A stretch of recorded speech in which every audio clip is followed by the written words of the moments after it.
The crack of a Winchester rifle split the dawn air over Tonopah Junction, Nevada, in 1875. But it wasn't the gunshot that would change Vivian Rose's life. Forever it was the whispers that followed. Standing on the weathered porch of her father's general store, Vivian lowered the smoking barrel and stared at the rattlesnake she'd just dispatched, its body still twitching in the dirt. She couldn't have known that this simple act of self-preservation would spawn rumors that would nearly destroy her. "Good shot," came a deep voice from behind her. Vivian turned to see Vincent Hayes leaning against the hitching post, his tall frame casting a long shadow across the packed earth. His Stetson was pulled low over his eyes, but she could still see the admiration in them. "Thank you, Mr. Hayes," she replied, tucking a wayward strand of auburn hair behind her ear. "My father taught me well." Vincent nodded, his gaze lingering on her face perhaps a moment longer than propriety allowed. At 30 years old, he'd spent the last decade driving cattle across the harsh Nevada landscape, his skin weathered by sun and wind. He'd arrived in Tonopah Junction just 3 months prior, purchasing the struggling ranch on the outskirts of town. "A woman who can shoot is a rare find in these parts," he said, straightening his back. "Most would have screamed and run." Vivian smiled, her green eyes dancing with quiet confidence. "I've never been much for screaming, Mr. Hayes, not when action serves better." 25 years old and unmarried, Vivian was an anomaly in Tonopah Junction. After her mother's death 5 years earlier, she'd taken over management of the family store, keeping the books with an efficiency that surprised the local menfolk. Her father, once a prosperous merchant, had fallen into melancholy after becoming a widower, leaving Vivian to shoulder responsibilities typically reserved for men. "Your father inside?" Vincent asked, gesturing toward the store. "Yes, though he's not feeling his best today." "Perhaps I can help you instead." Vincent removed his hat, revealing thick dark hair that curled slightly at the nape of his neck. "I need supplies for the ranch. Fence wire, nails, and if you've got any decent coffee, I'd be much obliged." "We received a shipment from San Francisco just yesterday," Vivian said, propping her rifle against the wall and moving toward the door. "Including some of the finest coffee beans this side of the Mississippi." As they entered the store, neither noticed Martha Simmons watching from across the street, her beady eyes narrowing at the sight of Vivian alone with the newcomer. By sunset, Martha's embellished account of their interaction would reach half the households in town. By morning, it would reach them all. The general store was a sanctuary of order amid the chaos of frontier life. Shelves lined the walls, stacked with everything from canned peaches to ammunition. A pot-bellied stove sat cold in the corner, unnecessary in the summer heat. Behind the long wooden counter, Gerald Rose sat slumped in a chair, his once robust frame diminished by grief and whiskey. "Papa, Mr. Hayes needs supplies for his ranch," Vivian announced, leading Vincent to the counter. Gerald roused himself, blinking bleary eyes at the tall cowboy. "Hayes. Heard you're fixing up the old Parker place." Vincent nodded respectfully. "Yes, sir, it needs work, but the land's good." "Parker was a fool," Gerald muttered. "Let his cattle overgraze the south pasture. You'll want to leave that fallow for at least another season." "I appreciate the advice, Mr. Rose." While the men spoke, Vivian gathered the items Vincent had requested, adding them to a growing pile on the counter. She moved with efficient grace, her simple calico dress swishing around her ankles. "Will you be attending the Founders' Day dance next Saturday, Mr. Hayes?" she asked, measuring out coffee beans. Vincent hesitated, his fingers drumming against the counter. "Hadn't planned on it, Miss Rose. Dancing's not my strong suit." "Nonsense," Gerald interjected with unexpected animation. Everyone attends the Founder's Day dance. Tradition. You'll come and that's that. Vivian shot her father a surprised glance. It had been months since he'd shown interest in any community affair. In that case, I'd be honored, Vincent replied, his eyes finding Vivian's. Perhaps Miss Rose might save me a dance, to welcome the newcomer, of course. A faint blush colored Vivian's cheeks. Of course, Mr. Hayes, for the sake of hospitality. From the doorway came a sharp cough. Vivian turned to see Sheriff Thomas Miller standing there, his weathered face set in its usual stern lines. Miss Rose, Mr. Rose, he nodded, then eyed Vincent with thinly veiled suspicion. Hayes. Sheriff, Vincent acknowledged coolly. The tension between the two men was palpable. Since Vincent's arrival, Sheriff Miller had made no secret of his distrust for the newcomer. Some said it was because Vincent refused to share details of his past. Others whispered it was because the sheriff's daughter, Eliza, had set her cap for the handsome rancher. Need to speak with you, Gerald, Sheriff Miller said, ignoring Vincent completely. Town council business. Gerald sighed heavily. Can it wait, Thomas? I'm helping a customer. I believe Miss Rose has that well in hand, the sheriff replied, his tone making the words sound like an accusation. Vivian stiffened, but maintained her composure. Your total comes to $4.65, Mr. Hayes. Vincent placed a $5 gold piece on the counter.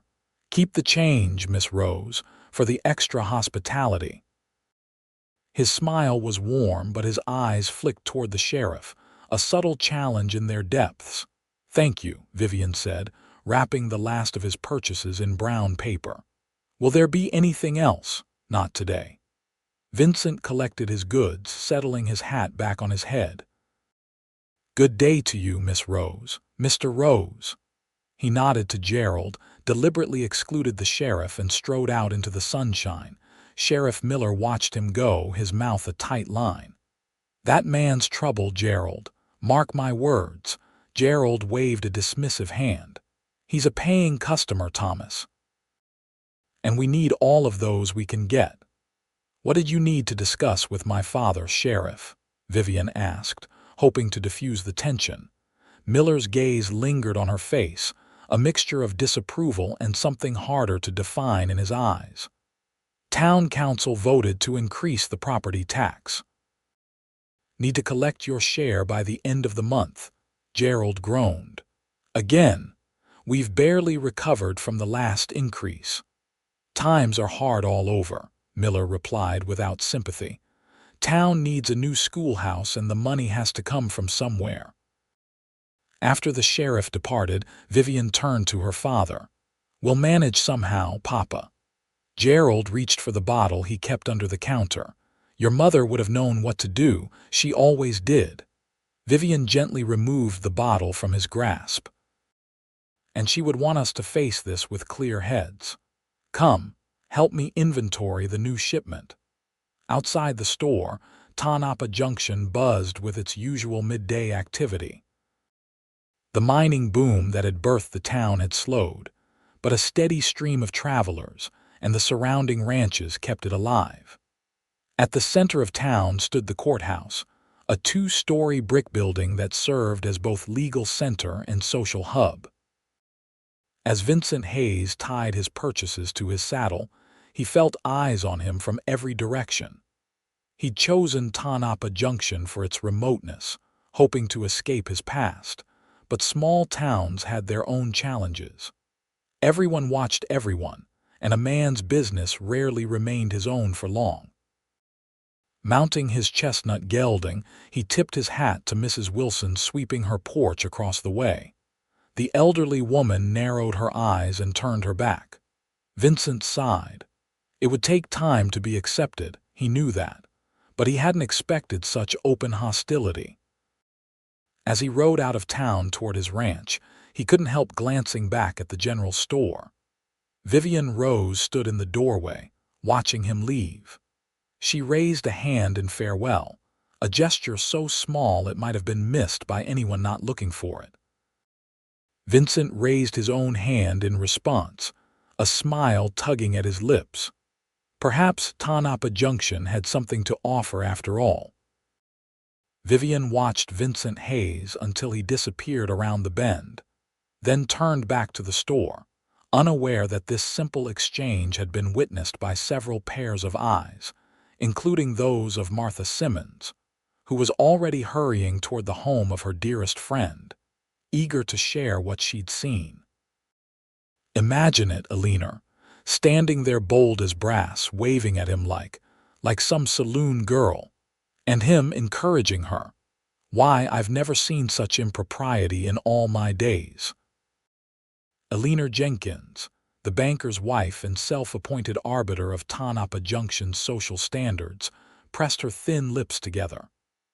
I've always said that girl was too independent for her own good, running that store like a man, handling money, ordering supplies. It's unnatural. And her poor father, Martha added, stirring her tea vigorously, wasting away while she parades around town, catching the eye of every man who passes through. Well, not every man, Alina corrected with a sniff. Sheriff Miller has been trying to court her for years, and she treats him with the barest civility. The sheriff is a good Christian man, Martha agreed. He'd provide for her, give her a proper place in society. But no, she turns up her nose at him and flirts with that drifter. Hayes is no drifter, Alina's husband Harold interjected from behind his newspaper. He paid cash for the Parker Ranch, good money too. And where did he get that money? Martha demanded. No one knows where he came from or what he did before arriving here. For all we know, he could be an outlaw. Harold lowered his paper with a sigh. The man bought a ranch, Martha. Outlaws don't generally settle down to raise cattle. Well, there's something not right about him, Martha insisted. And now he's set his sights on Vivian Rose. Mark my words, no good will come of it. Alina nodded sagely. Perhaps someone should speak to Gerald, remind him of his duty to protect his daughter's reputation. Gerald Rose hasn't been able to protect himself from a whiskey bottle in 5 years, Harold muttered, returning to his newspaper. Let alone his daughter. The women ignored him, already planning their next moves in what would become a carefully orchestrated campaign against Vivian Rose's reputation. The week leading to the Founders' Day dance passed in a blur of preparations. Vivian found herself busier than usual, as townsfolk stocked up on goods for the celebration. She noticed the whispers that followed her through town, but attributed them to excitement about the upcoming event. It wasn't until Wednesday, when Eliza Miller entered the store, that she sensed something was amiss. "Good morning, Eliza," Vivian greeted the sheriff's daughter with a smile. They had been friends once as girls before Eliza's mother died and her father's ambitions set her apart. Eliza, a pretty blonde with her father's calculating eyes, nodded curtly. "Vivian, I need ribbon for my new dress, blue if you have it." Of course, Vivian moved to the fabric section, selecting several shades. "For the dance, you'll look lovely in blue." "Father says every respectable young woman should make an effort for such occasions," Eliza replied, emphasizing the word respectable in a way that made Vivian look up sharply. "Indeed," Vivian said carefully, measuring out the ribbon. "Will there be anything else?" Eliza studied her for a moment. "They're saying things about you, Vivian. Who is?" "Everyone." Eliza leaned closer, lowering her voice. "About you and that rancher Hayes, meeting him alone, waving to him in the street." Vivian's cheeks flushed with indignation. "That's absurd. He's a customer." "I was polite. Polite is one thing, forward is another." Eliza selected a ribbon and laid a coin on the counter. "Father says Hayes isn't to be trusted, that he's hiding something." "Your father seems very interested in Mr. Hayes's affairs," Vivian observed, wrapping the purchase. Eliza's eyes narrowed. "Father is the law in Tonopah Junction. It's his duty to protect us from." Undesirable elements. And is Mr. Hayes an undesirable element simply because he's new to town? He's undesirable because no one knows anything about him, Eliza snapped. Where he came from, what he did before. For all we know, he could be running from the law. Vivian handed over the wrapped ribbon. In my experience, Eliza, those most eager to judge others often have the most to hide themselves. The sheriff's daughter snatched her purchase. I'd be careful if I were you, Vivian. Your reputation is all you have. Once it's gone. She let the threat hang in the air as she swept out of the store. Vivian stared after her, a cold knot forming in her stomach. She'd lived in Tonopah Junction her entire life. Surely her neighbors knew her character well enough to dismiss such ridiculous gossip. But as the day wore on, she noticed the sideways glances, the conversations that stopped when she approached, the mothers who pulled their daughters a little closer when she passed. By closing time, Vivian was fighting back tears of frustration. "Something troubling you, girl?" her father asked as she counted the day's receipts. Vivian hesitated. Gerald Rose had enough burdens without adding her problems to them. "Just tired, Papa. It's been a busy week." Gerald studied her with surprisingly clear eyes. "People talking, aren't they, about you and Hayes?" Vivian's head snapped up. "You've heard." Hard not to hear in a town this size. He sighed heavily. "Your mother would know what to say. She always had a way about her." "What would she say, do you think?" Vivian asked softly. Gerald was quiet for so long that Vivian thought he might not answer. Finally, he cleared his throat. "She'd say that a rose stands tall, thorns and all." He reached across the counter to pat her hand awkwardly.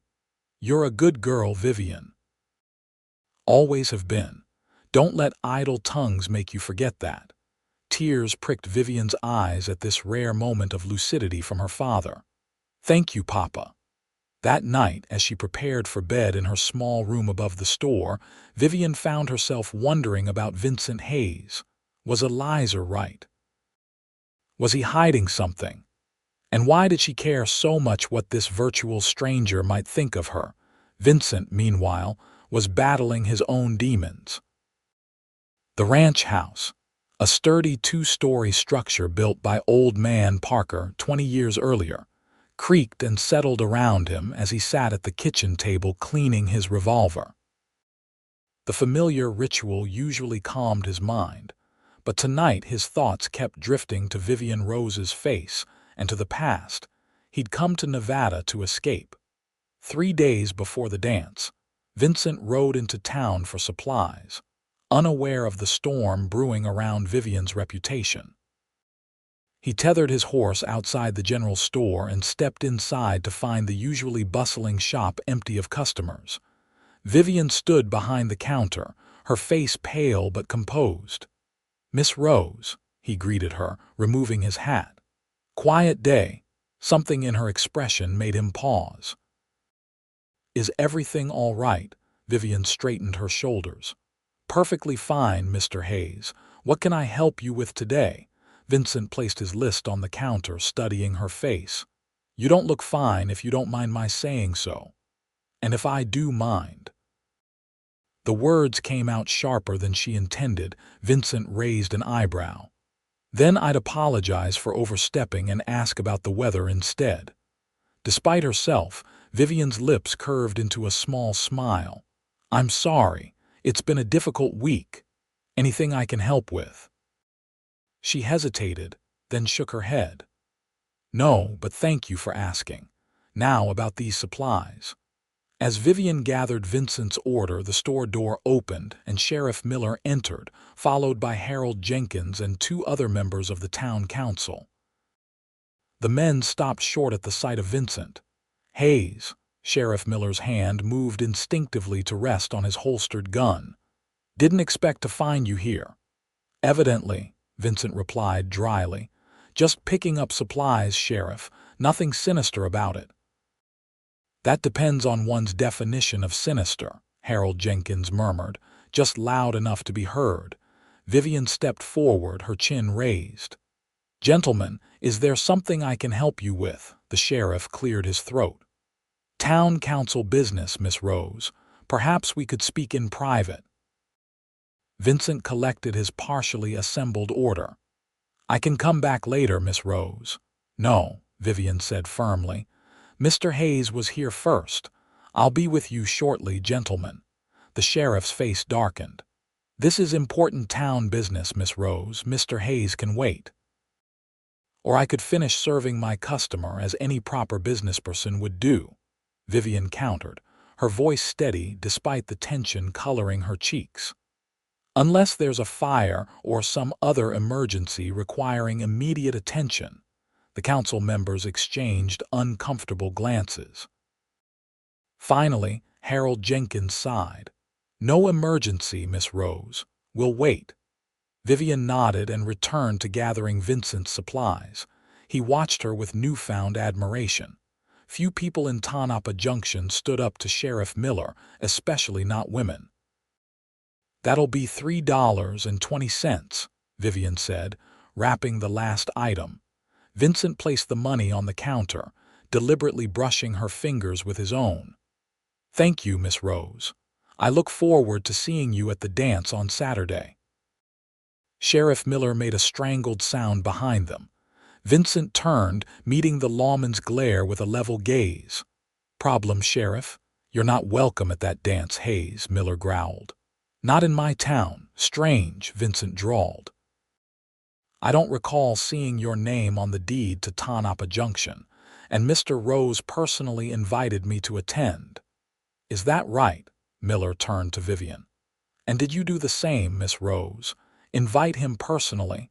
Vivian lifted her chin. "Mr. Hayes is new to our community, Sheriff. The Founders' Day dance is an opportunity for him to meet his neighbors. Of course he's welcome." The challenge in her voice was unmistakable. Vincent suppressed a smile, collecting his packages. "Until Saturday, then. Good day, gentlemen." As he left, Vincent heard the sheriff's angry voice. "Do you have any idea what people are saying about you, Vivian? Associating with a man like that." The door closed behind him, cutting off whatever else Miller might have said. Vincent stood on the porch for a moment, concern etching lines in his forehead. It seemed Vivian Rose was paying a price for her kindness to him. The thought sat uncomfortably in his chest as he mounted his horse and rode slowly out of town. Inside the store, Vivian faced the town council with outward calm that belied her racing heart. "Gentlemen, what can I do for you today?" Sheriff Miller paced before the counter. "It's what we can do for you, Vivian, or rather for your father." "I don't understand." Harold Jenkins stepped forward, his manner apologetic but determined. "The council has been discussing the situation with your father. His health has been declining for some time now." "My father is perfectly capable of he's drunk more often than not," Miller interrupted bluntly. "This store is vital to Tonopah Junction. We can't have it run into the ground because Gerald Rose can't stay sober." Vivian's hands clenched at her sides. "The store is doing fine. Our accounts are in order, our inventory is well maintained. What exactly is your concern?" "Our concern," Miller said, stepping closer, "is that a young unmarried woman shouldn't be running a business alone. It's not proper, it's not safe." "I've been running this store for 5 years, Sheriff. Nothing improper or unsafe has occurred." "Until now," Miller countered. "Until Hayes started coming around. People talk, Vivian." "Let them talk," Vivian replied, though her voice trembled slightly. "I've done nothing wrong." "It's not about wrong or right," Harold Jenkins said gently. "It's about appearances, about what's best for the community." "And what does the council propose is best for the community?" Vivian asked, dreading the answer. The men exchanged glances before Miller spoke again. "We're prepared to offer your father a fair price for the store. He can retire comfortably, and you—" He hesitated, then plowed ahead. "You could consider more suitable arrangements for your future." "Suitable arrangements," Vivian repeated flatly. You mean marriage? It would resolve several problems at once, Jenkins offered, not meeting her eyes. I see. Vivian looked from one man to the next, noting their discomfort and their resolve. And if I refuse this generous offer, if my father refuses, Sheriff Miller's face hardened. The council has the authority to revoke business licenses if circumstances warrant. I'd hate to see it come to that. The threat hung in the air between them. Vivian took a deep breath, struggling to maintain her composure. I'll discuss your offer with my father, gentlemen. Now, if there's nothing else, I have inventory to complete. After they left, Vivian locked the store door and sank to the floor, hot tears streaming down her cheeks. How had it come to this? 5 years of hard work, of maintaining her family's livelihood while caring for her grieving father. And now they wanted to take it all away because of gossip about a man she barely knew. That evening, she told her father about the council's visit. To her surprise, Gerald Rose showed more animation than he had in months. "Vultures," he exclaimed, pounding a fist on the table. "Circling before the body's even cold. They've been waiting for this, Vivian, waiting for an excuse." "But why, Papa? Why would they want our store?" Gerald's bloodshot eyes met hers. "Location. The railroad's coming, girl, next year or the year after. Those who own property on Main Street stand to make a fortune." Vivian stared at him. "How do you know this? The council hasn't announced anything about a railroad." Miller and Jenkins took a trip to Carson City last month, met with railroad men. Martha Simmons's boy works at the livery stable, overheard them talking when they got back. Gerald laughed bitterly. "They think because I drink I don't listen, but I hear things. Oh yes, I hear plenty." "Then we need to fight them," Vivian said, a new determination hardening her voice. "We need to stop these rumors and keep our store." Gerald shook his head sadly. "It may be too late for that, girl, once people start talking." "Then we'll give them something else to talk about," Vivian declared, rising to her feet. "The Founders' Day dance is in 3 days. Every person of consequence in Tonopah Junction will be there. It's the perfect opportunity to show them all that I have nothing to hide and nothing to be ashamed of." Her father studied her with something like pride glimmering in his faded eyes. "You're your mother's daughter, right enough. She never backed down from a fight either." Vivian smiled, though her heart was heavy. "Then I'll make her proud, Papa. I'll make you both proud." The night of the Founders' Day dance arrived clear and warm, the stars shining like diamonds over Tonopah Junction. The courthouse had been transformed, its austere chambers now festooned with bunting and wildflowers. A small band played in one corner while townsfolk in their finest clothes mingled and danced. Vivian entered on her father's arm, her head held high. She had sewn a new dress for the occasion, a becoming gown of deep green that brought out the color of her eyes. Her auburn hair was swept up in an elegant knot, with a few curls framing her face. A small gold locket that had belonged to her mother completed the ensemble. A hush fell over the room as they entered, followed immediately by a buzz of whispers. Vivian pretended not to notice, guiding her father to a chair near the refreshment table. "Are you comfortable here, Papa?" she asked, arranging a cup of punch and a plate of cookies within his reach. Gerald nodded, his eyes already scanning the room for the whiskey he knew would be hidden somewhere. "Go on, girl. Enjoy yourself. Don't worry about me." Vivian squeezed his hand and turned to face the room, only to find Sheriff Miller bearing down on her, his daughter Eliza in tow. "Miss Rose," he greeted her with forced politeness. "You look lovely this evening." "Thank you, Sheriff," Vivian replied with equal formality. "Hello, Eliza. Your dress is beautiful." Eliza smoothed the blue silk of her gown, the ribbon she'd purchased from Vivian adorning the bodice. "Thank you. Father had it ordered from San Francisco." "May I have the first dance, Miss Rose?" Sheriff Miller extended his hand, his expression making it clear that refusal would be unwise. Before Vivian could respond, a deep voice spoke from behind her. "I believe Miss Rose already promised the first dance to me." Vincent Hayes stood there, resplendent in a black suit that must have been tailored in a larger city. His dark hair was neatly combed, his face freshly shaven. He looked not at all like the dusty cowboy who frequented her store, but every inch the successful rancher he was becoming. Sheriff Miller's face darkened. "Hayes, I don't recall seeing your name on the invitation list." "Strange oversight," Vincent replied smoothly. "Especially since Mr. Rose personally invited me." He looked to Vivian, his eyes warming. "Miss Rose, you look absolutely breathtaking." A blush crept up Vivian's cheeks as she took his offered arm. "Thank you, Mr. Hayes. And yes, I did promise you the first dance." Sheriff Miller stepped forward, blocking their path. "Now see here, is there a problem, Thomas?" Gerald Rose's voice, stronger than it had been in years, cut through the tension. He had risen from his chair and now stood behind Vivian, his shoulders squared. The sheriff hesitated. "Gerald, I was just explaining to your daughter that perhaps she should consider her reputation before dancing with certain individuals." "My daughter's reputation is beyond reproach," Gerald stated firmly. "And I'll thank you to remember that this is a public celebration.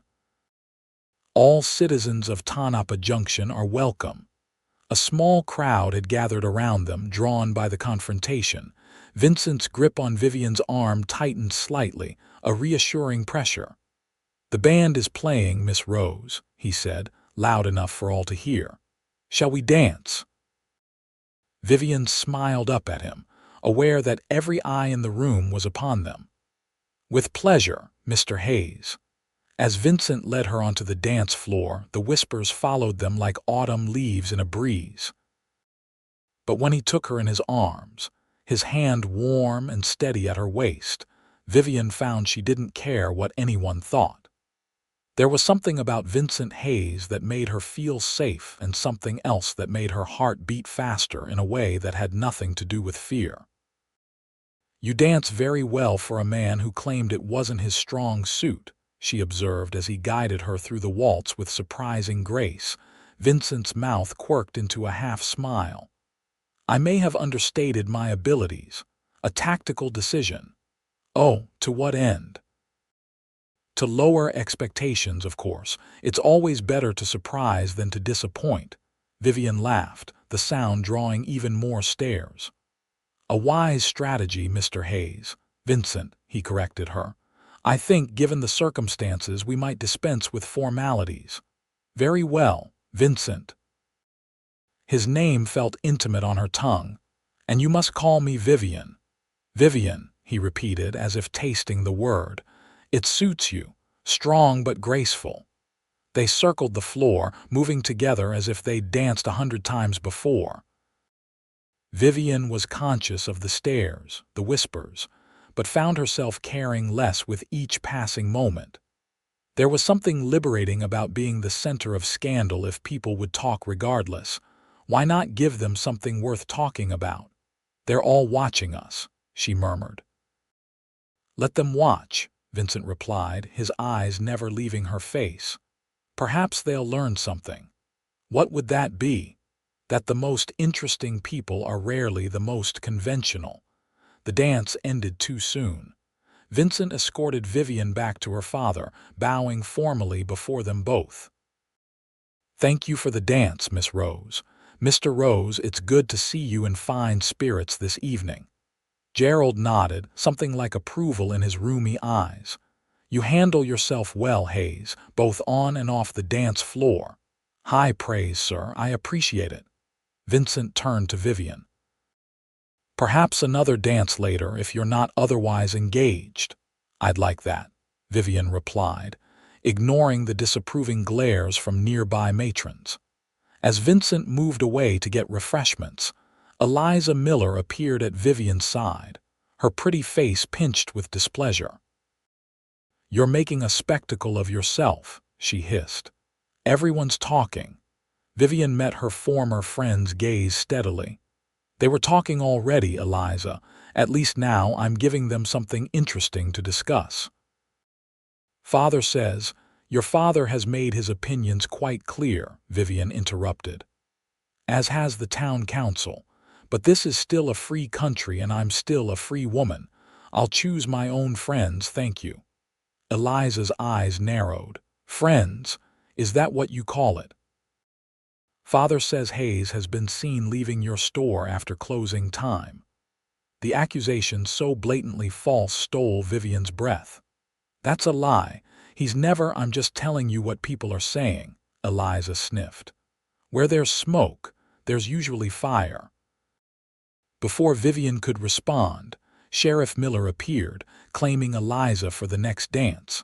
The sheriff's daughter cast one last smug look over her shoulder as her father led her away. "Don't let her rattle you," Gerald said quietly. "The Millers have always been troublemakers, going back 3 generations." Vivian sank into a chair beside her father, her hands trembling slightly. "It's worse than I thought, Papa. They're not just talking about me being forward or improper, they're implying more." Gerald's face hardened. "Then we fight harder. You've done nothing wrong, girl. Nothing." The evening wore on. Vivian danced with Vincent twice more, ignoring the scandalized whispers. She also accepted invitations from Harold Jenkins's son and 2 of the younger ranchers from outlying farms. If she was going to be the subject of gossip regardless, she decided, she might as well enjoy herself. As the night drew to a close, Vincent found her near the refreshment table. "May I escort you and your father home, Vivian? It's a beautiful night for a walk." Before she could answer, Sheriff Miller's voice boomed across the room. "I think it's time we address the elephant in the room, folks." The music stuttered to a halt. All eyes turned to the sheriff, who stood in the center of the dance floor, his face flushed with emotion or possibly whiskey. "We're celebrating Founders' Day," he continued, his voice carrying to every corner of the room. "Honoring the men and women who built Tonopah Junction on principles of decency and moral character." An uncomfortable silence fell over the crowd. Vivian felt Vincent stiffen beside her. Those founders would be shocked to see what's become of their town, when a respectable business can be turned into a den of iniquity. When a woman raised in this very community can flaunt herself with a stranger, a man with no past, no connections, no moral standing. "That's enough, Thomas," Gerald Rose called, struggling to his feet, but Miller was not to be deterred. "I speak only what everyone is thinking. As sheriff, it's my duty to protect this town not just from outlaws and thieves, but from moral corruption as well." Vincent stepped forward, his face dangerously calm. "You're drunk, Sheriff, and you're making accusations you can't support." "Aren't I?" Miller swung toward Vivian. "Tell them, Miss Rose, tell them about your private meetings with Hayes. About the hours you spend alone with him in that store of yours." Gasps and murmurs rippled through the crowd. Vivian felt as if the floor were tilting beneath her feet. "That's not true," she said, but her voice sounded small even to her own ears. "Isn't it?" Miller pressed. "Martha Simmons saw you together just last week after closing time, and Alina Jenkins saw you waving to him like some common." "I said that's enough." Gerald's voice cracked like a whip. He stumbled forward, pointing a shaking finger at the sheriff. "You'll not speak of my daughter that way, Thomas Miller, not if you value your teeth," the sheriff sneered. "Sit down, Gerald. You can barely stand, let alone fight." "He doesn't have to fight," Vincent said quietly, stepping between Gerald and the sheriff. "But I will if necessary." Sheriff Miller's hand moved to his gun. "Is that a threat, Hayes?" "It's a promise that I won't stand by while you slander an innocent woman." Vincent's voice was level, but there was steel beneath the words. Miss Rose has done nothing wrong. She's been kind to a newcomer, nothing more. Kind. Miller laughed harshly. Is that what they call it these days? Vincent's hands clenched into fists, but before he could respond, Vivian stepped forward. Enough. Her voice rang out, stronger than she'd intended. The room fell silent as every eye turned to her. Sheriff Miller, you claim to speak for this community, to uphold its moral standards. Yet you stand here making unfounded accusations against a woman you've known since she was a child. Is that moral? Is that decent? Miller's face darkened. I know what I know, Vivian. And this town deserves better than what? She challenged. Than a woman who runs a business, who speaks her mind, who chooses her own friends. If that's your definition of indecency, Sheriff, then perhaps your moral compass needs adjusting. A few nervous titters sounded from the crowd. Miller's face flushed an even deeper red. You can dress it up however you like, he growled, but facts are facts. You've been seen with Hayes at all hours. Alone. Unchaperoned. No respectable woman would. She speaks truth. Vincent's voice cut through the accusation like a blade. And I'll stand in any court to say so. The room went utterly silent. Vincent moved to Vivian's side, his presence a bulwark against the sea of judging faces. Miss Rose has been nothing but proper in all our interactions, he continued, his voice carrying to every corner of the room. She has shown me the courtesy due to a new neighbor and customer. Nothing more, nothing less. If there's been any impropriety, it's in the minds of those who spread these vicious rumors. Sheriff Miller's hand still rested on his gun. Bold words from a man with no past. Who are you really, Hayes? What are you running from? Vincent's jaw tightened, but he held the sheriff's gaze. My past is my own business, Sheriff, but I'll tell you this much. I'm not running from anything. I came to Tonopah Junction to build something, not to escape something. A convenient story, Miller scoffed. But I've sent inquiries about you, Hayes. To marshals in California, Arizona, even back east. Sooner or later I'll find out what you're hiding. A flash of something, anger, fear, crossed Vincent's face so quickly Vivian almost missed it, but his voice remained steady. Search all you like, Sheriff. My conscience is clear. Gerald Rose stumbled forward again, placing himself between his daughter and the sheriff. This has gone far enough, Thomas. You've disrupted a community celebration with unfounded accusations against my daughter. As a founding family of this town, I demand an apology. Miller laughed incredulously. An apology? When your daughter is, choose your next words with extreme care, Vincent warned, his hand dropping to his own sidearm. The tension in the room was palpable. Women clutched their partners' arms. Children were hurried toward the exits. Harold Jenkins finally stepped forward, placing a restraining hand on the sheriff's shoulder. Thomas, this isn't the time or place, he murmured. Let's all calm down and enjoy what's left of the evening. For a moment it seemed the sheriff might ignore the banker's plea. But then he stepped back, his face still flushed with anger.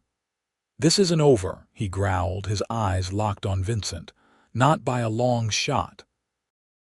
As the sheriff stormed out, pulling a reluctant Eliza along with him, the tension in the room slowly dissipated. The band, after a nod from Harold Jenkins, struck up a lively tune. Gradually, couples returned to the dance floor, though the mood had irrevocably shifted. Vincent turned to Vivian, concern etched on his face. Are you all right? She nodded, though her hands were shaking. I will be, thank you for defending me. You defended yourself quite admirably, he replied with a small smile. I merely provided reinforcement. Gerald Rose slumped against his daughter, suddenly looking every one of his 65 years. Let's go home, girl. I've had enough excitement for one night. Vincent immediately moved to support the older man's other side. Allow me to help, sir. Together, they guided Gerald from the courthouse. The night air was cool on Vivian's flushed face as they made their slow way down Main Street toward the general store. Few words were exchanged, each lost in their own thoughts about the evening's dramatic turn. At the store, Vincent helped Gerald up the stairs to the living quarters above, settling the exhausted man in his bed before rejoining Vivian in the small sitting room. "He'll sleep soundly tonight," Vincent observed. The excitement wore him out. Vivian nodded, sinking into a chair by the cold hearth. "It wore us all out, I think." She looked up at Vincent, studying his face in the lamplight. "Why did you do it?" "Do what? Stand up for me like that? You barely know me. And now you've made an enemy of the sheriff." Vincent sat in the chair opposite her, his hat in his hands. "The sheriff was already my enemy. As for why I defended you..." He paused, choosing his words carefully. "I know what it's like to be judged unfairly, to have people make assumptions based on rumors and half-truths." "Is that what happened to you before you came here?" Vivian asked softly. A shadow crossed his face. "Something like that." "You don't have to tell me," she assured him. "We all have parts of our past we'd rather not revisit." Vincent studied her for a long moment, as if making a decision. Finally, he set his hat aside and leaned forward. "I was a lawman once," he said quietly. "A deputy marshal in Arizona Territory." Vivian's eyes widened. "A marshal? But then why am I running a ranch in Nevada instead?" His smile held no humor. "Because 3 years ago I killed a man. A powerful man. And while I was cleared of any wrongdoing, his family made sure my name was mud in every town from Tucson to the California border." "Who was he?"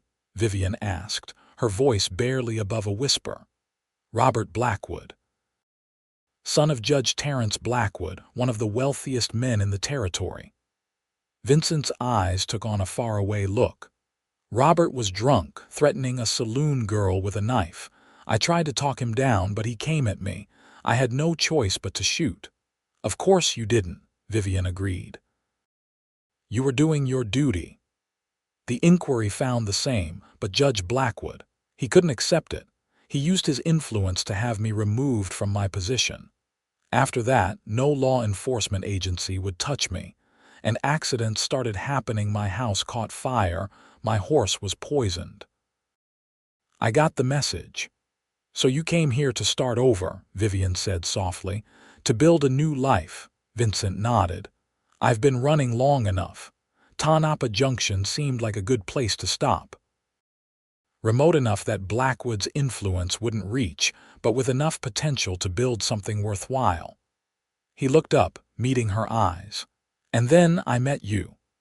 The simple statement hung in the air between them, weighted with unspoken meaning. Vivian felt her cheeks warm under his steady gaze. "Sheriff Miller was right about one thing," Vincent continued. "I have been watching you.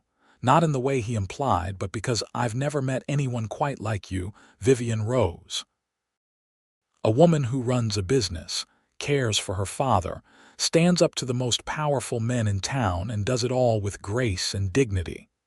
Vivian looked down, overwhelmed by the admiration in his voice. "I'm not as brave as you think." "Tonight, when the sheriff was making those accusations, I was terrified." "Being brave isn't about not feeling fear," Vincent said gently. "It's about feeling it and doing what needs to be done anyway. By that measure, you're the bravest person I know." He stood then, retrieving his hat. "I should go. It's late and you've had enough scandal for one evening without adding a midnight visitor to the list." Vivian rose as well, suddenly reluctant to see him leave. "Vincent, thank you not just for tonight but for seeing me as I am. Few people do." "Their loss," he replied simply. At the door he paused, turning back to her. "Vivian, whatever happens with the sheriff, with the rumors, know that you're not alone. I'll stand by you." The promise warmed her more than it should have. "Be careful, Vincent. Sheriff Miller is a dangerous enemy." "So am I when necessary," he replied with a small, grim smile. "Good night, Vivian." After he left, Vivian stood for a long time at the window, watching his tall figure disappear into the darkness. Something had changed tonight in the town, in her life, in her heart. She only hoped they would all weather the storm that was surely coming. The week following the Founders' Day dance was the most difficult of Vivian's life. The rumors that had been whispers before were now shouted from every corner of Tonopah Junction. Women crossed the street rather than pass the general store. Men tipped their hats with exaggerated politeness that bordered on mockery. Even the children, taking cues from their parents, stared and giggled behind their hands. Business dropped sharply.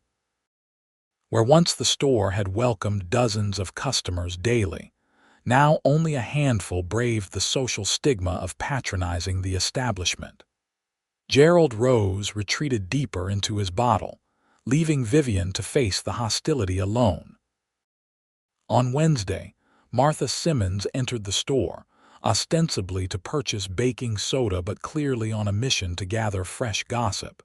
She peered around the empty store with poorly disguised satisfaction. My, quiet today, isn't it?" she observed, running a finger along the counter as if checking for dust. Vivian forced a polite smile. "How much baking soda do you need, Mrs. Simmons?" "2 ounces should do," Martha replied, watching Vivian measure the white powder into a paper. "Such a shame about the dance." Sheriff Miller was beside himself. "Was he?" Vivian kept her voice neutral.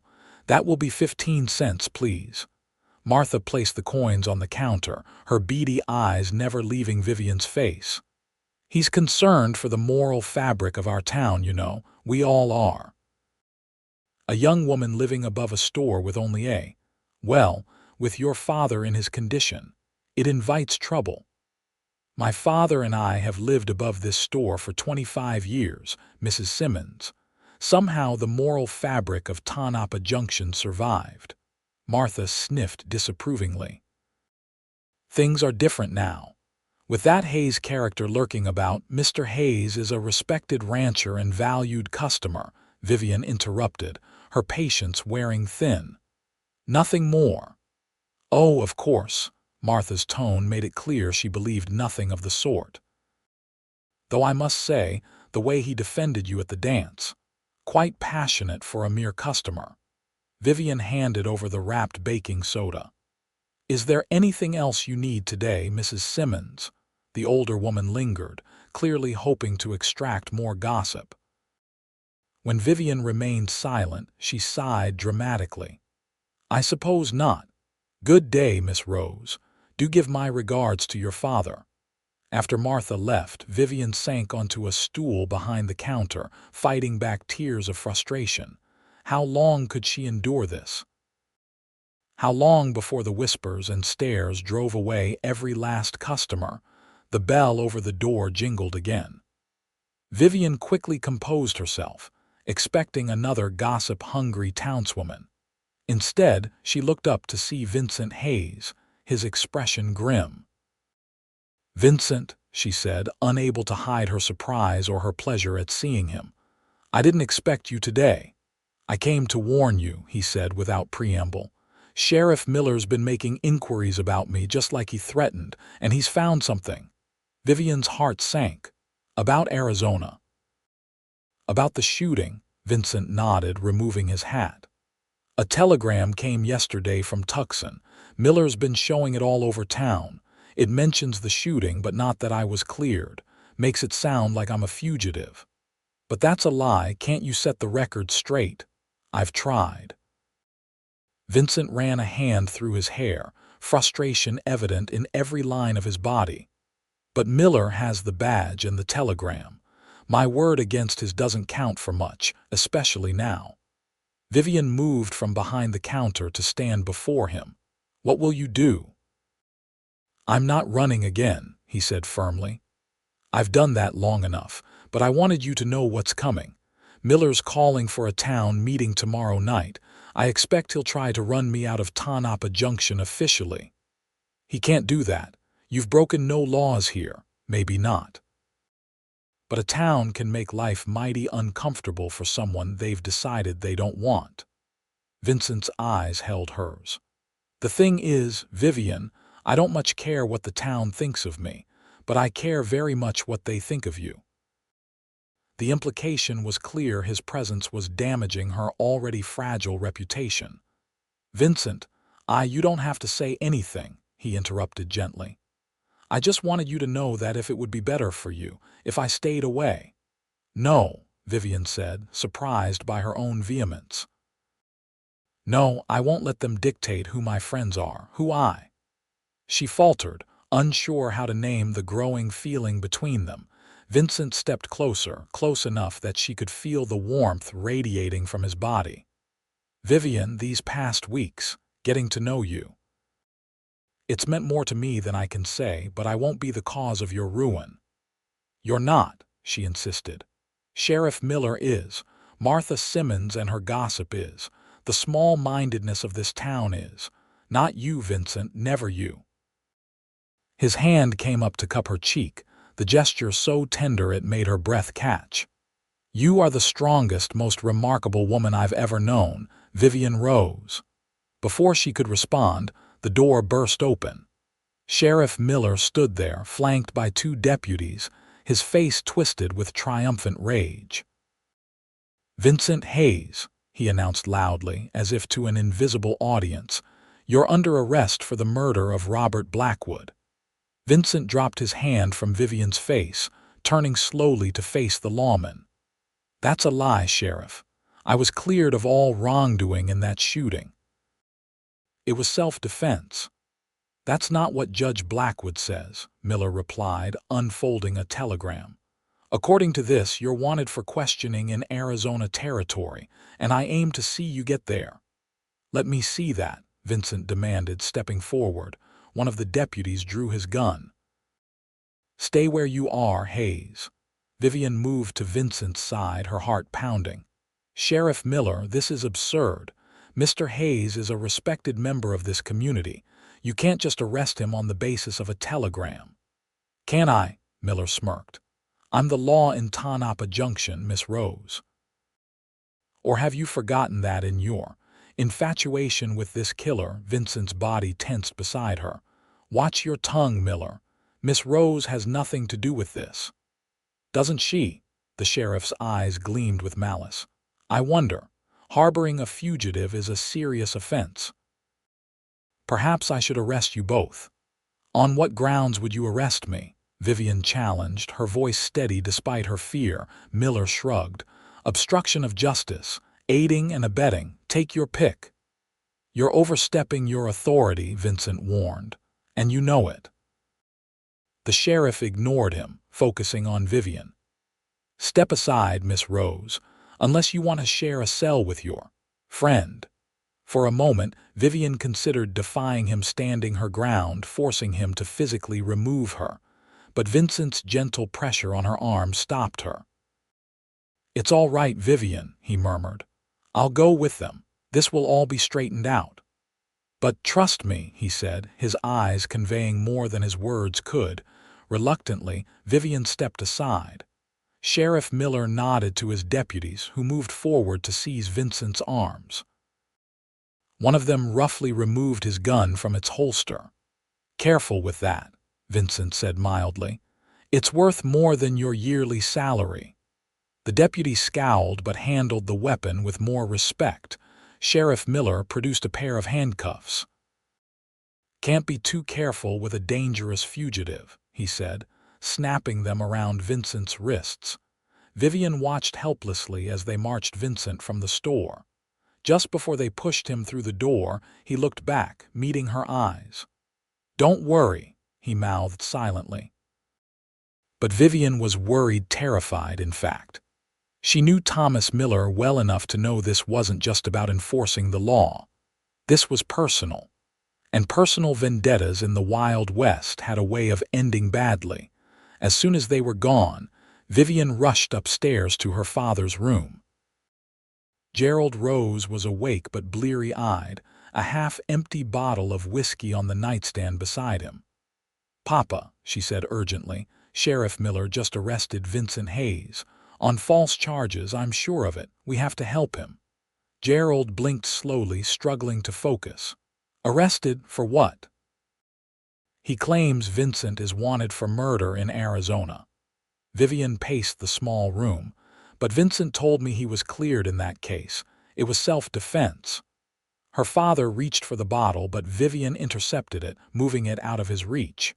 "Papa, please, I need you sober." "Vincent needs you sober." Gerald ran a trembling hand over his face. "What do you expect me to do, girl? I'm just an old drunk, no match for Thomas Miller." "You're more than that," Vivian insisted. "You're a founding member of this town. People respect you, or they did before." She trailed off, unwilling to finish the thought.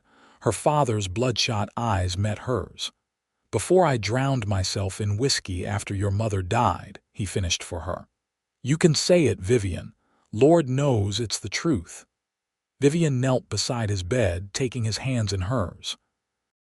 "Papa, I've never asked you for much. I've run the store, kept the books, paid the bills. I've taken care of you without complaint because I love you. But now I'm asking, please help me save Vincent." Gerald studied her face. "You care for him, this Hayes fellow." "I do," Vivian admitted, surprising herself with the depth of feeling in those two simple words. Her father was quiet for a long moment. Then, with visible effort, he pushed himself up to sitting. "All right, girl, I'll try for you, but I'll need coffee, strong coffee, and a bath." Relief flooded through Vivian. She leaned forward to kiss his stubbled cheek. "Thank you, Papa. I'll heat the water right away." While Gerald bathed and dressed, Vivian hurried to the nearby telegraph office. The operator, young Billy Wilson, looked up in surprise as she entered. "Miss Rose." "Didn't expect to see you today, not after." "Well, you know." "I need to send a telegram, Billy," Vivian said, ignoring his discomfort. "To the marshal's office in Tucson, Arizona Territory. It's urgent." Billy shifted uncomfortably. "I don't know, Miss Rose." "Sheriff Miller said." "I don't care what Sheriff Miller said," Vivian interrupted, placing a silver dollar on the counter. "This is official business inquiring about a legal matter. You have no right to refuse service."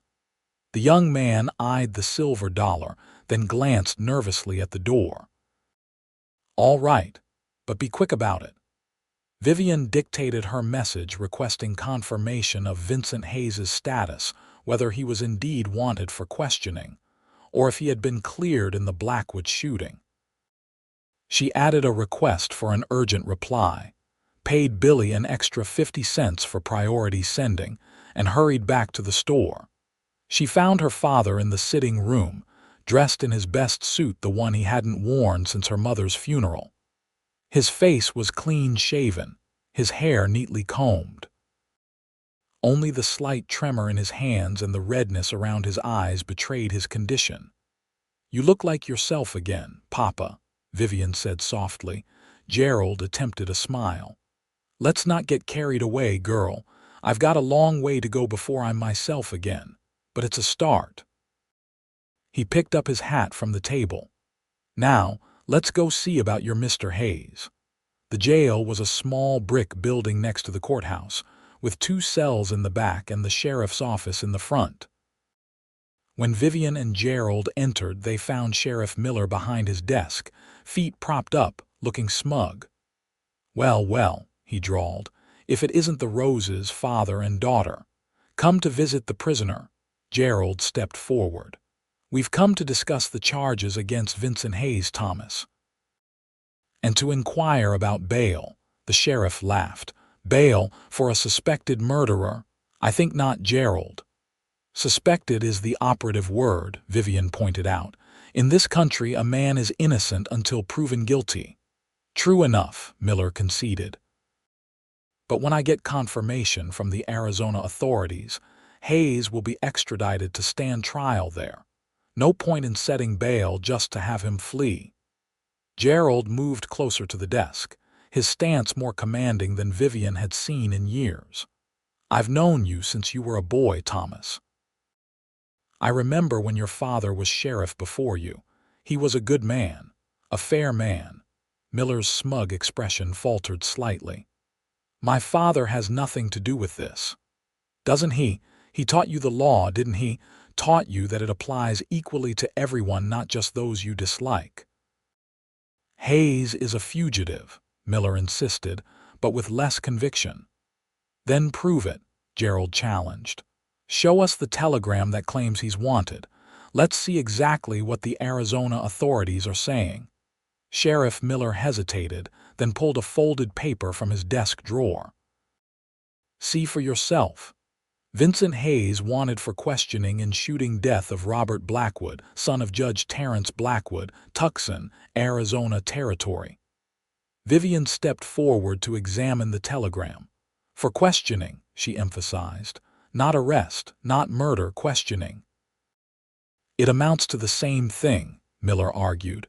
"It most certainly does not," Gerald countered. "And you know it, Thomas. You've arrested a man without proper cause, and I intend to see that the territorial governor hears about it." The sheriff's face darkened. "Are you threatening me, Gerald?" "I'm reminding you of your duty," the older man replied evenly. "Now we want to see Hayes. It's our right." For a moment it seemed Miller might refuse. Then with ill grace he stood. 5 minutes, that's all." He led them to the cells at the back of the building. Vincent sat on a narrow cot in the first cell, his hat beside him. He looked up as they approached, surprise and then pleasure crossing his face at the sight of Vivian and her father. "Visitors for you, Hayes," Miller announced unnecessarily. 5 minutes." He retreated to the front office, leaving them with a semblance of privacy. Vincent rose, moving to the bars. "This is unexpected," he said, his eyes on Gerald. "But welcome." Gerald nodded stiffly. "Hayes, my daughter seems to think you're worth saving." A smile touched Vincent's lips. "Your daughter is an excellent judge of character, Mr. Rose. We'll see about that." Gerald turned to Vivian. "I'll wait outside, give you two a moment." After he left, Vincent reached through the bars to take Vivian's hand. "You shouldn't be here," he said softly. "It will only fuel the rumors." "I don't care about the rumors anymore," Vivian replied, squeezing his hand. "I sent a telegram to Tucson, asking for clarification about your status there. We'll prove Miller is acting without proper authority." "Vivian." Vincent's voice was tender. "You shouldn't have to fight these battles, not for me. I'm not just fighting for you," she told him. "I'm fighting for myself too, for my right to choose my own friends, my own future." She paused, gathering courage. "My own heart." Vincent's grip on her hand tightened. "When I came to Tonopah Junction, I was looking for a place to start over. I never expected to find someone like you." "Someone stubborn and scandalous," she teased, trying to lighten the mood. "Someone brave and brilliant," he corrected. "Someone worth staying for." The emotion in his voice made her throat tight with unshed tears. "Then stay," she whispered. "Fight this, we'll fight it together." "Miss Rose." Sheriff Miller's voice shattered the moment. "Time's up." Reluctantly, Vivian released Vincent's hand. "I'll be back," she promised, "with good news." "I'll be here," he replied with a wry smile. Not going anywhere, apparently. Outside, Vivian found her father waiting, his expression thoughtful. "He seems a decent man," Gerald observed as they walked back toward the store. "Respectful. He is, Papa, more than decent." "He's honorable and kind, and you love him," her father finished for her. Vivian stopped walking, the realization washing over her like a wave. "I think I do," she admitted. "Is that foolish? I've only known him a short time." Gerald sighed, patting her hand where it rested on his arm. "Your mother and I knew each other 6 weeks before we married. When it's right, it's right." He studied her face. "But love isn't enough, girl, not with the whole town turned against you both." "Then we'll change their minds," Vivian declared. "Somehow. The opportunity came sooner than expected. That evening, as Vivian and her father sat down to a simple supper, a knock came at their door. Billy Wilson stood there, telegram in hand. "This just came for you, Miss Rose," he said breathlessly. "From Tucson. Marked urgent." Vivian thanked him, pressing a coin into his palm before closing the door. With trembling fingers, she unfolded the telegram. "What does it say?" Gerald asked, setting down his fork. Vivian read aloud. "Vincent Hayes cleared of all charges in shooting death of Robert Blackwood. Ruled self-defense by territorial court. No warrants outstanding. Confirmed by Marshal James Cooper, Tucson." "Well, well," Gerald murmured. "Seems your Mr. Hayes was telling the truth all along." "We have to show this to Sheriff Miller right away," Vivian said, already reaching for her shawl. Gerald stood, more steadily than he had in years. "We'll do better than that. The town council is meeting tonight at the courthouse. We'll show them all." The courthouse was crowded when they arrived.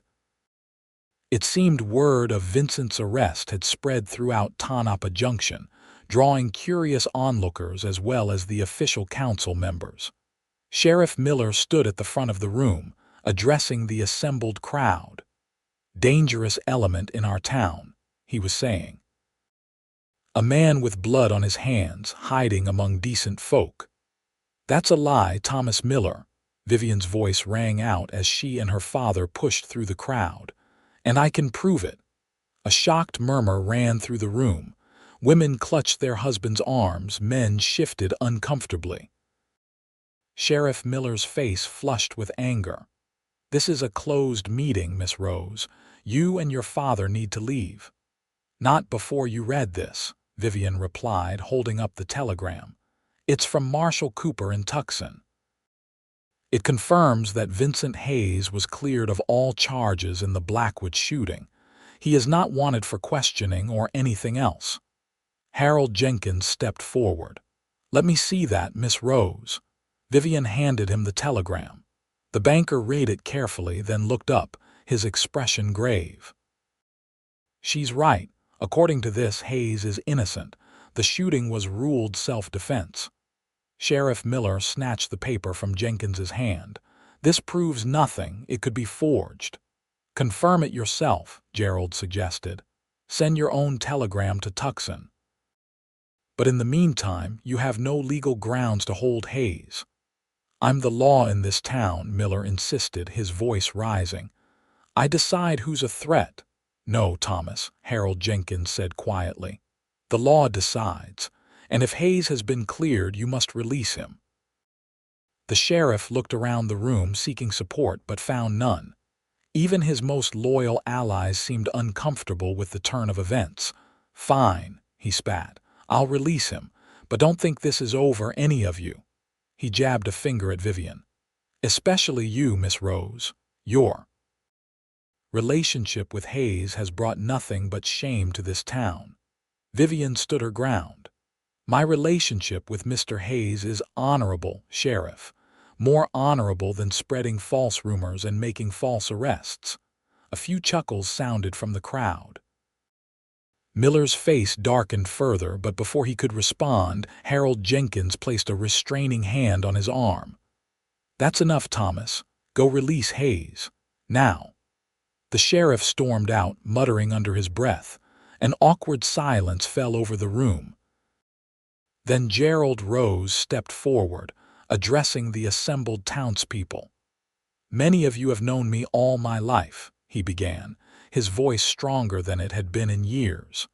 "You knew my father before me, one of the founders of this town. You knew my wife, God rest her soul, and the kind of woman she was." He paused, looking around the room. "And you know my daughter, Vivian. You've watched her grow from a child into a woman who these past 5 years has run our store, kept our books, and cared for me in my weakness." A few heads nodded in agreement. Gerald continued, his voice gaining strength. "Yet when rumors began baseless, cruel rumors, many of you were quick to believe the worst of her, to whisper behind her back, to cross the street rather than speak to her face to face. Martha Simmons shifted uncomfortably in her seat. Eleanor Jenkins studied her hands. "I ask you," Gerald pressed, "is this the community we want to be? One that turns on its own at the first hint of scandal, one that condemns without evidence, one that destroys a woman's reputation out of nothing but spite and small-mindedness?" The room was utterly silent now. Vivian stared at her father in amazement, hardly recognizing the commanding figure he had become. "My daughter has done nothing wrong," Gerald declared. "Nothing except show kindness to a newcomer. Nothing except stand by a man she believed was innocent, and who has proven to be exactly that. If there is shame in Tonopah Junction tonight, it does not lie with Vivian Rose." A long moment of silence followed his words. Then from the back of the room a single pair of hands began to clap. Others joined in, slowly at first, then with growing enthusiasm. Gerald nodded once, took Vivian's arm and led her from the courthouse. Outside they found Vincent walking toward them, his face grim but determined. "Vincent!" Vivian cried, breaking away from her father to run to him. Without caring who might see, she threw her arms around him. "You're free!" Vincent returned her embrace briefly, then set her gently aside, his eyes on Gerald. "Mr. Rose," he said formally, "I understand I have you and your daughter to thank for my release." "Mostly my daughter," Gerald replied. "She's the one who got the telegram from Tucson. Nevertheless, I'm grateful to you both." Vincent looked around at the dispersing crowd from the courthouse. "Though I suspect Sheriff Miller won't give up so easily."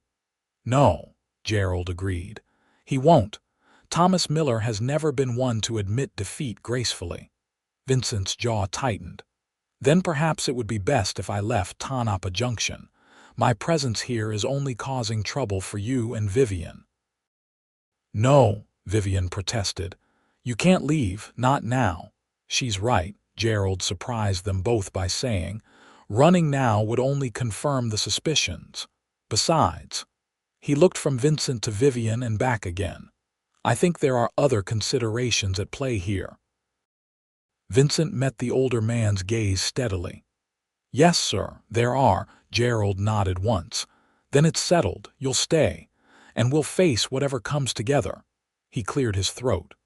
"Now, if you'll excuse me, I need to rest. It's been a long day, and I'm not as young as I once was."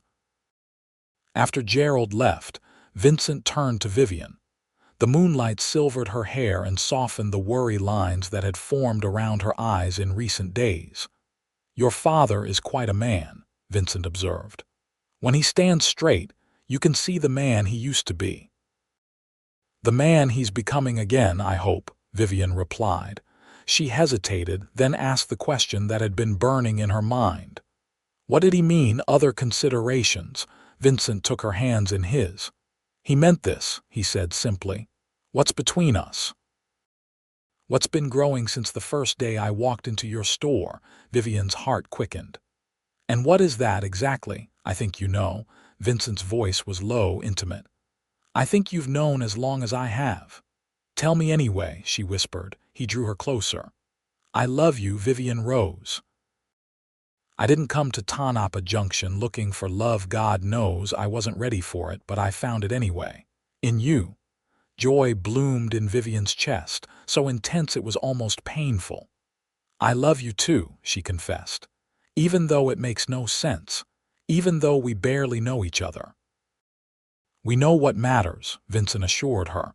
"The rest we'll learn together, if that's what you want." "It is," Vivian said without hesitation. "More than anything." Vincent leaned down, his lips meeting hers in a kiss that was at once gentle and fiercely possessive. Vivian responded with a passion that surprised them both, her arms winding around his neck as she pressed closer. When they finally broke apart, both breathless, Vincent rested his forehead against hers. "We should be more careful," he murmured.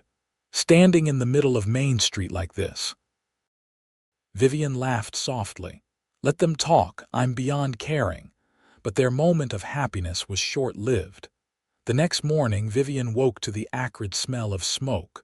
Rushing to the window, she saw flames leaping from the back of the store. "Papa," she screamed, running to her father's room. "Fire! The store's on fire!"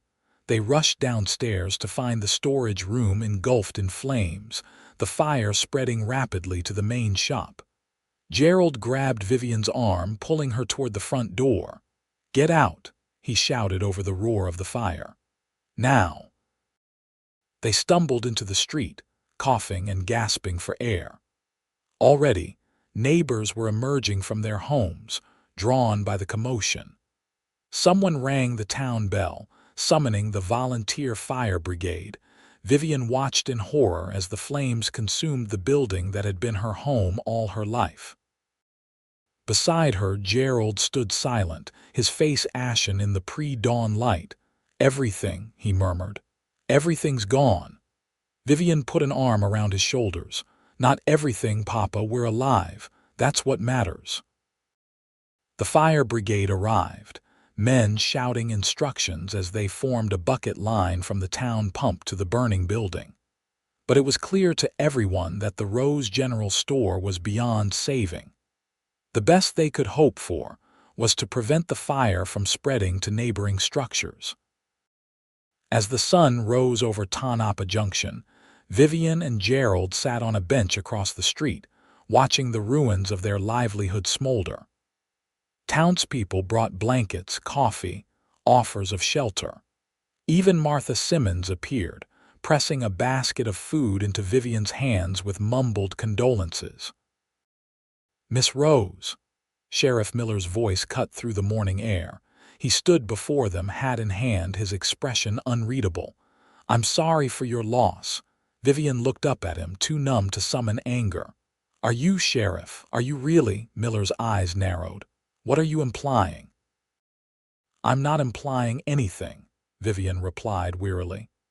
"I'm simply finding it hard to believe in your sincerity, given recent events." The sheriff's face flushed. "If you're suggesting I had something to do with this fire, didn't you?" Vincent's voice came from behind him. He strode forward, his expression thunderous. "It's quite a coincidence, Sheriff. The day after you're forced to release me, the Rose store burns to the ground." Miller turned to face him. "Careful, Hayes. That's a serious accusation." "Is it?" Vincent stepped closer, his hand hovering near his gun. "Or is it just stating the obvious? You couldn't run me out of town legally, so you decided to hurt the people I care about instead." A crowd was gathering now, drawn by the confrontation. Sheriff Miller glanced around nervously. "You're talking crazy, Hayes. Fires happen, especially in old wooden buildings. Especially when someone splashes coal oil around the back door," Vincent countered. "I can smell it from here. So can half the men in the fire brigade." Murmurs rippled through the crowd. Miller's hand moved to his gun. "That's enough, Hayes. I'm still the law in this town, and I won't stand here and be accused by a drifter." "Then arrest me," Vincent challenged. "Or draw. Either way, let's end this." The tension was broken by Gerald Rose's voice, cracked but commanding. "There will be no gunfights in my town. Not today." Both men turned to look at the older man who had risen from the bench. Despite his disheveled appearance, there was a dignity about him that commanded respect. "Sheriff Miller," Gerald continued, "if you had nothing to do with this fire, then as the law in Tonopah Junction, it's your duty to investigate who did, thoroughly and impartially." Miller shifted uncomfortably. "Of course I will, Gerald. But you can't expect me to stand here and listen to Hayes make wild accusations." "They're not wild if they're true," came a new voice. Billy Wilson, the telegraph operator, pushed his way through the crowd. "Sheriff, I need to speak with you, privately." Miller frowned. "Whatever you have to say, boy, can wait. We've got a fire investigation to conduct." "It's about the fire," Billy insisted, his young face pale with fear. About what I saw." A hush fell over the crowd. Sheriff Miller's expression hardened. You didn't see anything, boy. You were at the telegraph office all night. No, sir, Billy contradicted, his voice trembling. I went home at midnight like always, and on my way I saw you and Deputy Clark behind the Rose store with a can of coal oil. The accusation hung in the air like smoke. Sheriff Miller's face drained of color, then flushed crimson. That's a damned lie, is it? Harold Jenkins stepped forward, his banker's face grave. Because I received a very interesting telegram yesterday, Thomas, from Judge Terrence Blackwood in Arizona Territory. Miller's head snapped toward him. What are you talking about, Harold? Judge Blackwood wanted me to know that he'd deposited a substantial sum in our bank. In your name. Jenkins's voice carried to every corner of the gathered crowd. $500 to be exact. A large amount for a sheriff's salary. That's a personal matter, Miller stammered. An inheritance. From a judge in Arizona who just happens to have a grudge against Vincent Hayes, Jenkins pressed. A coincidence, I suppose. Sheriff Miller's hand jerked toward his gun, but Vincent was faster. In one smooth motion, he drew his revolver and aimed it at the lawman's chest. Don't, he said quietly. It's over, Miller. For a tense moment, it seemed the sheriff might draw anyway. Then his shoulders slumped. You don't understand, he muttered. Blackwood promised more, enough to leave this dust bowl behind, start over somewhere better. So you tried to run Vincent out of town, Vivian said, the pieces falling into place. And when that failed, you burned down our store as punishment. Miller's eyes slid away from hers. It wasn't supposed to spread so fast, just enough damage to scare you, to make Hayes see that staying would only hurt you more. The admission rippled through the crowd. Hands reached for the disgraced sheriff, pulling him back, disarming him. Deputy Clark, standing at the edge of the gathering, turned and ran, only to be tackled by two of the volunteer firefighters. Harold Jenkins stepped forward, taking charge. Lock them both in the jail, he ordered. We'll send for the federal marshal in Carson City. This is beyond our jurisdiction now.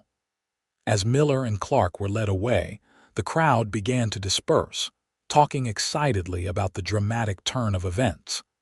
Vivian found herself standing between her father and Vincent, the three of them gazing at the smoldering ruins of the store. What will we do now, Papa? She asked softly. We've lost everything, Gerald sighed heavily. Not everything, girl. Like you said, we're alive. That's a start. Vincent cleared his throat. Mr. Rose, I have a proposition for you, for both of you.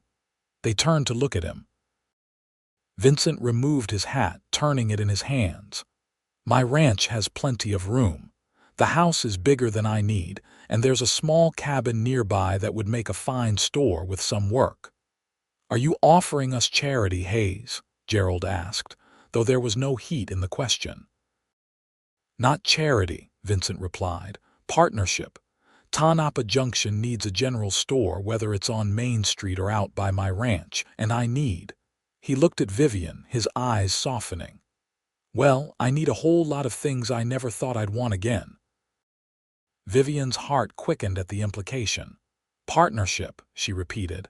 That's an interesting proposal. It could be more, Vincent said quietly, if that's what you both wanted. Gerald looked from Vincent to his daughter, seeing the unspoken communication between them. I think, he said slowly, that I could use some coffee, and perhaps a change of clothes. Harold, he called to the banker. Might my daughter and I impose on your hospitality for a few hours? As Gerald walked away with Harold Jenkins, Vivian turned to Vincent. Did you just propose to me in front of half the town? Vincent smiled ruefully. Not very romantic, was it, standing in front of a burned-out building covered in soot? He took her hands in his. I had planned something more conventional, dinner perhaps, maybe even flowers. When have we ever been conventional? Vivian asked, returning his smile despite the tears that threatened. Our entire relationship has been witnessed by the whole town. Why should the proposal be any different?" Vincent laughed, a deep, rich sound that warmed her from the inside out. "Does that mean yes?" "It means," Vivian said carefully, "that I love you, Vincent Hayes, that I believe in you, and that I would be honored to build a life with you, store, ranch, and all." Vincent pulled her into his arms, heedless of the few remaining onlookers. "I promise you, Vivian Rose, that you will never regret taking a chance on me. On us." "I know," she whispered against his chest. "I believe in us too." 3 months later, on a crisp autumn day, Vivian Rose became Vivian Hayes in a simple ceremony at the newly rebuilt church in Tonopah Junction. The town, chastened by the revelation of Sheriff Miller's corruption and their own rush to judgment, turned out in force to witness the union. Gerald Rose, sober for 90 days and counting, proudly walked his daughter down the aisle. The new federal marshal, a fair-minded man from Carson City, stood as Vincent's best man. Even Martha Simmons dabbed at her eyes with a handkerchief as the couple exchanged vows. "I never thought I'd find happiness again," Vincent said in a voice that carried to the back of the church. "Never thought I'd find someone who would stand by me when the whole world seemed against me. But in you, Vivian, I found courage and compassion, and a love stronger than any storm. I vow to spend the rest of my life proving worthy of that love." Vivian, radiant in a gown of ivory silk, blinked back tears as she responded. "When rumors threatened to destroy me, you stood beside me. When lies were told about me, you defended my honor. In a world that too often judges harshly and forgives slowly, you saw the truth in my heart.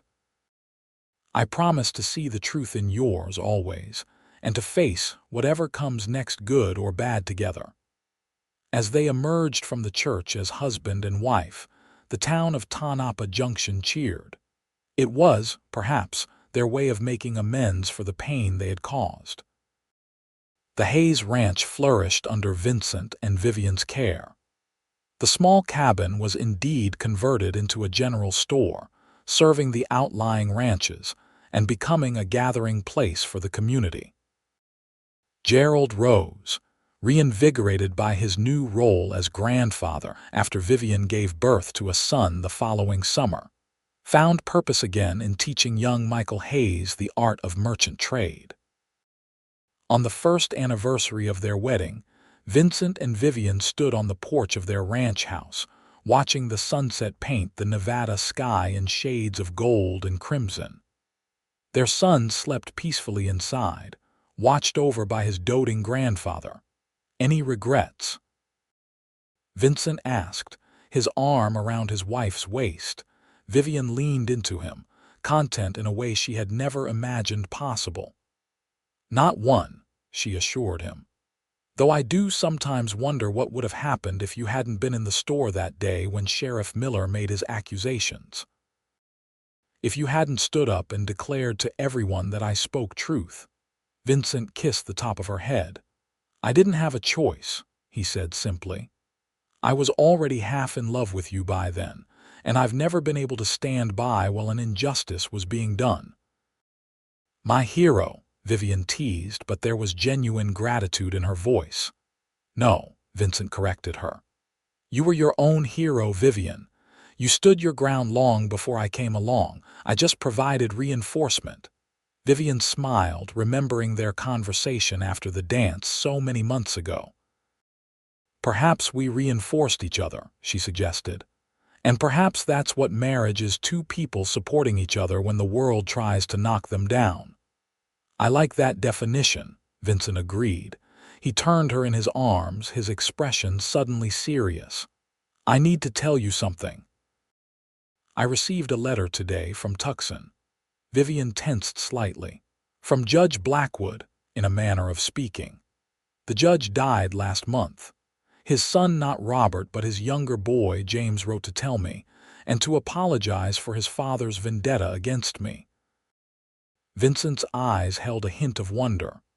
He asked my forgiveness, Vivian, said his father had been consumed by grief and anger after Robert's death, unable to accept that his son was in the wrong. And do you forgive him? Vivian asked softly. The judge, I mean. Vincent considered the question. I think I do, he said finally. Holding on to anger only poisons the vessel that contains it, and I have too much joy in my life now to make room for old grievances. Vivian reached up to touch his face, her heart full. You're a good man, Vincent Hayes, the best man I know. I'm the man you helped me become, he replied, catching her hand and pressing a kiss to her palm. And I'll spend the rest of my life being worthy of that faith. As the last light faded from the sky, they turned to go inside, to their son, to Gerald, to the warmth of family and home.